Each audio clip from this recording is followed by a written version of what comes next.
अब रुक करेंगे लाहौर का। सहाफियों से किए गए वादों पर अमल न हुआ तो हुकूमत की मीडिया कवरेज बंद कर दी जाएगी।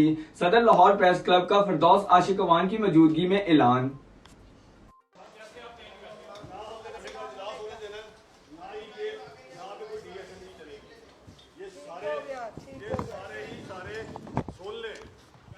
आगे आगे नाल बैठ के सुनाने हमारे अगर अच्छा बैठ के करिए ना मेरे नाल बैठ के यहाँ पे अगर आपने ये आखिरी प्रेस कॉन्फ्रेंस है, अगर इसके बाद हमारी गवर्नमेंट ने नई बात मानी तो ये कैमरे नहीं होंगे यहाँ। और मैं आज मिनिस्टर साहब आपको बता दूं, आपका पीर का इजलास भी नहीं होगा इंशाअल्लाह ताला जो आप करने जा रही है उधर असेंबली में। मैंने आपका बजट इजलास नहीं चलने देना। झूठी गवर्नमेंट है और सीएम के नीचे, सीएम के नाक के नीचे करप्शन हो रही है।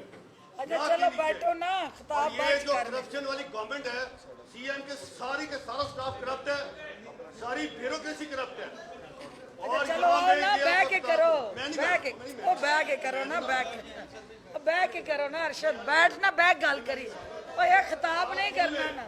नहीं मैं ये आखिरी प्रेस कॉन्फ्रेंस। अच्छा ठीक है, इसके बाद आपने कैमरे नहीं लगाने और ना डीएसएनजी लगानी है, खत्म। जाना नहीं आती बना बैठो तो सही।